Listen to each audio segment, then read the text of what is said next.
Bayangkan, jika kalian menjadi korban pelecehan, namun justru kalian yang dipenjara karena berusaha melindungi diri. Itulah yang dialami oleh Baik Nuril, seorang guru honorer di SMA N 7 Mataram. Rekaman percakapan yang ia rekam untuk melindungi diri malah menjadi bukti yang menjeratnya di mata hukum. Kasus ini memunculkan benturan tajam antara positivistik hukum dan hukum alam. Hukum positif menjerat Nuril karena dinilai melanggar UIT. Sementara hukum alam, rasa keadilan, dan perlindungan terhadap korban seolah terabaikan. Dalam video ini, kita akan menelusuri kisah kontroversial perjuangan seorang wanita menghadapi sistem hukum yang kaku. Dan pertanyaan besar, apa arti keadilan sebenarnya? Perkenalkan, nama saya Siti Salsabila Salma dengan NIM 2310 2112 273. Surat permohonan amnesti Baik Nuril akhirnya dibacakan. Saya bangga karena saya masuk bukan karena bersalah, itu karena ketidakadilan. Kasus Baik Nuril berawal dari relasi kerja yang tidak setara antara guru honorer tata usaha dengan kepala sekolah laki-laki di lingkungan sekolah negeri. Dalam konteks ini, posisi Baik Nuril sebagai pegawai guru honorer membuat dia berada dalam kondisi rentan secara struktural, baik secara ekonomi maupun hierarki kekuasaan. Lalu, apa yang menjadikan kasus Baik Nuril ini disebut-sebut merupakan ilustrasi tajam benturan antara hukum positivistik dan hukum alam? Belum itu, kita harus memperkenalkan tokoh-tokoh yang terkait langsung dengan kasus ini.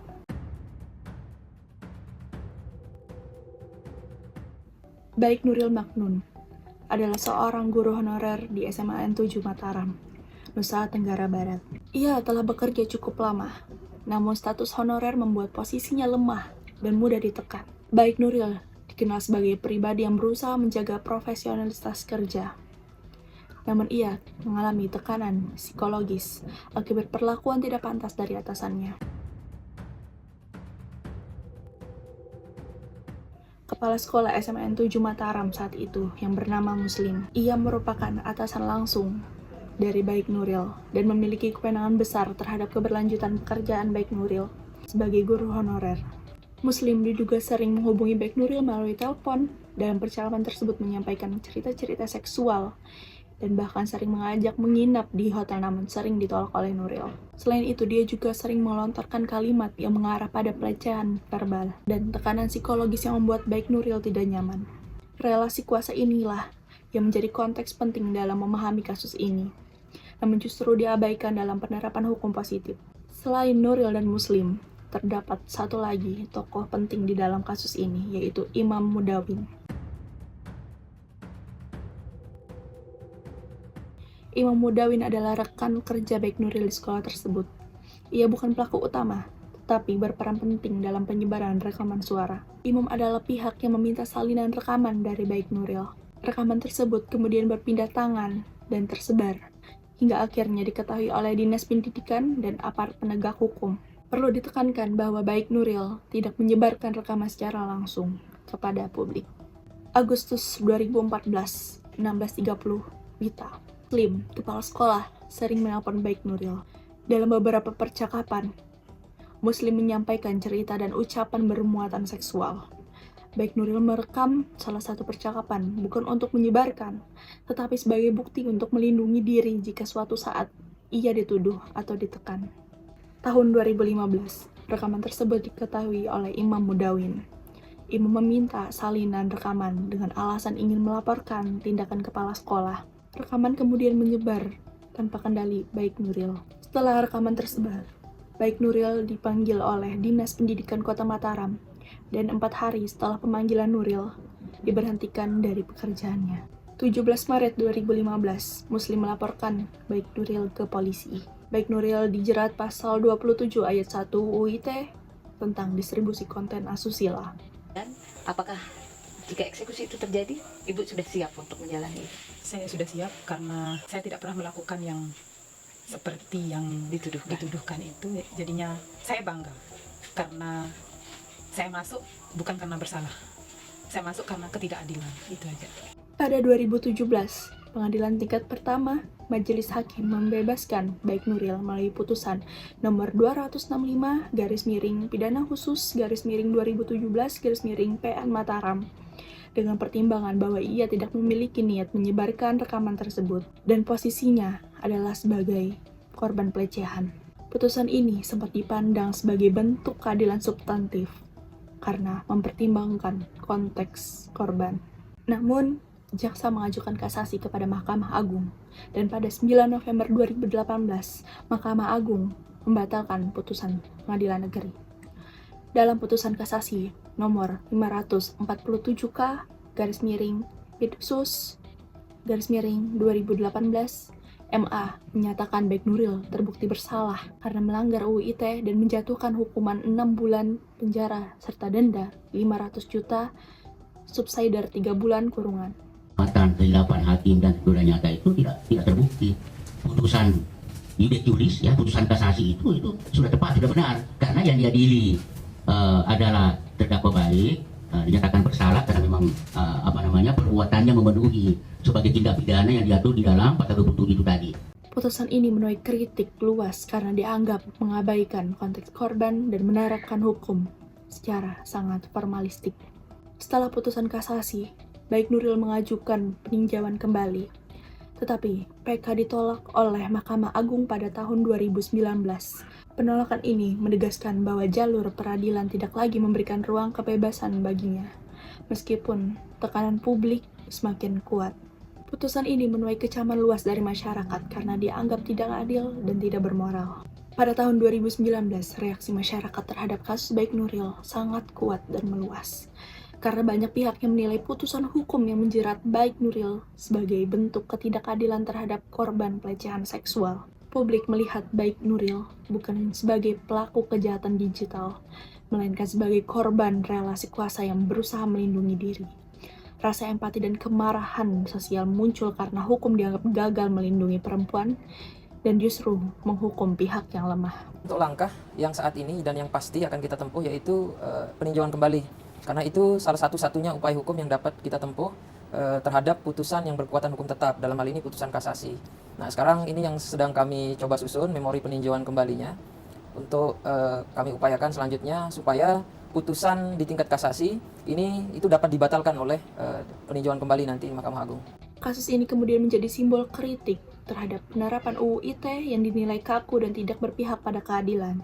Masyarakat merespon kasus ini melalui berbagai bentuk aksi dan solidaritas.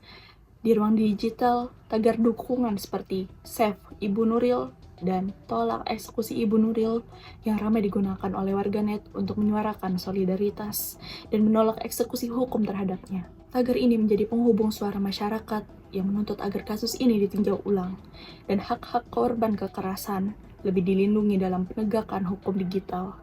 Selain kampanye pembelaan terhadap Baik Nuril ramai disuarakan di media sosial, masyarakat juga melakukan aksi nyata di berbagai daerah. Warga di Mataram misalnya, mengadakan unjuk dukungan untuk pemberian amnesti kepada Baik Nuril dengan membawa poster dan banner serta mengumpulkan tanda tangan dukungan untuk pemerintah supaya memberikan amnesti kepada beliau dan menekan negara agar meninjau ulang putusan tersebut. Akademisi, aktivis HAM, penggiat perempuan, dan praktisi hukum menyampaikan kritik terbuka terhadap Mahkamah Agung dan pemerintah, baik melalui opini publik, diskusi, maupun pernyataan sikap. Selain itu, masyarakat sipil menggalang petisi dan advokasi hukum yang mendorong pemberian keadilan bagi Baik Nuril. Tekanan publik yang konsisten inilah yang akhirnya berkontribusi pada keputusan Presiden untuk memberikan amnesti, sekaligus mendorong kesadaran kolektif akan pentingnya reformasi hukum dan perlindungan korban dalam sistem hukum Indonesia. Baik Nuril juga membawa 300.000 petisi masyarakat dan lebih dari 1.000 surat dukungan. Sebelum memberikan amnesti, Presiden harus meminta pertimbangan DPR. Tapi boleh mengajukan amnesti kan, Pak? Apanya? Silakan mengajukan. Secepatnya. Terima kasih, Pak. Pada Juli 2019, Presiden Jokowi mengajukan amnesti kepada DPR sebagai bentuk koreksi atas ketidakadilan hukum yang dialami Baik Nuril. Langkah ini menunjukkan pengakuan negara bahwa penerapan hukum positif dalam kasus tersebut telah melukai rasa keadilan masyarakat. DPR menyetujui permohonan amnesti tersebut, sehingga Baik Nuril secara resmi dibebaskan dari segala tuntutan dan konsekuensi hukum. Surat permohonan amnesti Baik Nuril akhirnya dibacakan di sidang paripurna DPR Selasa kemarin. Didampingi kuasa hukum dan anggota DPR, terpidana Undang-Undang Informasi dan Transaksi Elektronik Baik Nuril hadir dalam sidang kali ini. Pemberian amnesti ini tidak hanya memulihkan status hukum Baik Nuril, tetapi juga menjadi simbol kemenangan keadilan substantif atas penerapan hukum yang kaku, sekaligus menegaskan pentingnya peran negara dalam melindungi korban dan merespon suara moral publik. Namun, Muslim yang saat itu menjabat sebagai kepala sekolah tidak pernah diproses secara pidana karena tidak adanya laporan hukum yang menjeratnya, serta karena penegakan hukum diarahkan pada penyebaran rekaman, bukan pada dugaan pelecehan itu sendiri. Sementara itu, Imam Mudawin yang disebut turut membantu penyebaran rekaman percakapan juga tidak dijatuhi sanksi pidana, dan proses hukum hanya menempatkan Baik Nuril sebagai pihak yang dianggap memenuhi unsur pelanggaran UU ITE. Sebelumnya, pekan lalu, mantan kepala SMA N7 Mataram ini dilaporkan balik oleh Baik Nuril Maknun tentang dugaan pelecehan seksual secara verbal antara Muslim kepada dirinya. Polisi masih akan memeriksa sejumlah saksi. Ketidakadaan sanksi pidana terhadap Muslim menimbulkan kesan bahwa pelaku dengan posisi kuasa dapat terhindar dari pertanggungjawaban hukum, sekaligus memperkuat ketakutan korban pelecehan untuk melapor. Situasi ini memperlihatkan kelemahan sistem hukum pada saat itu, yang lebih menekankan aspek formal pelanggaran undang-undang daripada substansi keadilan dan perlindungan terhadap korban. Kemudian, permasalahan utama dalam kasus ini adalah korban pelecehan yang justru dikriminalisasi. Teknologi digital seperti telepon seluler dan perekam suara kemudian menjadi faktor terpenting yang memperumit persoalan ini. Karena rekaman digital yang dijadikan dasar pemidanaan berdasarkan UU ITE bukan sebagai alat perlindungan korban. Hukum ditegakkan secara tekstual dan kaku, sementara aspek moral dan aspek sosial serta relasi kekuasaan justru diabaikan. Kasus ini menunjukkan bagaimana penerapan hukum positif secara kaku dapat berhadapan langsung dengan rasa keadilan masyarakat. Dilihat dari perspektif positivisme hukum, putusan terhadap Baik Nuril dapat dianggap sah karena hakim berpegang pada asas legalitas dan kepastian hukum. Hukum dipahami sebagai aturan tertulis yang harus diterapkan apa adanya tanpa mempertimbangkan motif moral pelaku atau konteks sosial yang melatar belakangi perbuatan tersebut. Selama unsur-unsur delik dalam UU ITE dianggap terpenuhi, maka konsekuensi hukumnya harus dijalankan. Namun, pendekatan ini mengabaikan fakta bahwa Baik Nuril berada dalam posisi sebagai korban pelecehan seksual, serta adanya relasi kuasa yang timpang antara atasan dan bawahan, sehingga hukum justru berpotensi menempatkan korban sebagai pelaku kejahatan digital. Sebaliknya, dari sudut pandang hukum alam, kasus Baik Nuril merupakan ketidakadilan yang nyata. Hukum alam menekankan bahwa hukum harus sejalan dengan moralitas, rasa keadilan, dan perlindungan terhadap martabat manusia. Perekaman percakapan yang dilakukan oleh Baik Nuril bukan untuk menyebarkan konten asusila, melainkan sebagai upaya membela diri dan mencari perlindungan dari tindakan pelecehan. Oleh karena itu, menghukum korban pelecehan seksual bertentangan dengan nilai-nilai keadilan substantif dan hak asasi manusia. Reaksi keras dari masyarakat terhadap putusan Mahkamah Agung mencerminkan penolakan moral publik terhadap penerapan hukum positif yang tidak sensitif terhadap keadilan. Benturan antara hukum alam dan positivisme hukum dalam kasus ini memperlihatkan kelemahan sistem hukum ketika kepastian hukum lebih diutamakan daripada keadilan. Kepastian hukum memang penting untuk menjaga ketertiban. Tetapi ketika diterapkan tanpa mempertimbangkan nilai moral dan konteks sosial, hukum dapat kehilangan legitimasi etisnya. Kasus Baik Nuril membuktikan bahwa hukum tidak boleh netral secara moral, terutama dalam perkara-perkara yang menyangkut kekerasan berbasis gender dan teknologi digital. Oleh karena itu, hukum seharusnya mampu menyeimbangkan kepastian hukum dengan keadilan moral. Hakim perlu berperan sebagai penafsir hukum yang progresif, tidak sekadar corong undang-undang, dengan mempertimbangkan nilai keadilan, kepatutan, dan perlindungan hak asasi manusia. Selain itu, diperlukan reformasi hukum digital khususnya terhadap pasal-pasal karet dalam Undang-Undang ITE, agar tidak ada lagi Baik Nuril yang lain. Dengan demikian, hukum di Indonesia tetap dapat memberikan kepastian, namun sekaligus menjamin keadilan substantif sesuai dengan nilai-nilai hukum alam. Kasus Baik Nuril menunjukkan bahwa penerapan hukum positif secara kaku, tanpa mempertimbangkan nilai moral dan rasa keadilan, dapat menghasilkan putusan yang sah secara formal tetapi tidak adil secara substantif.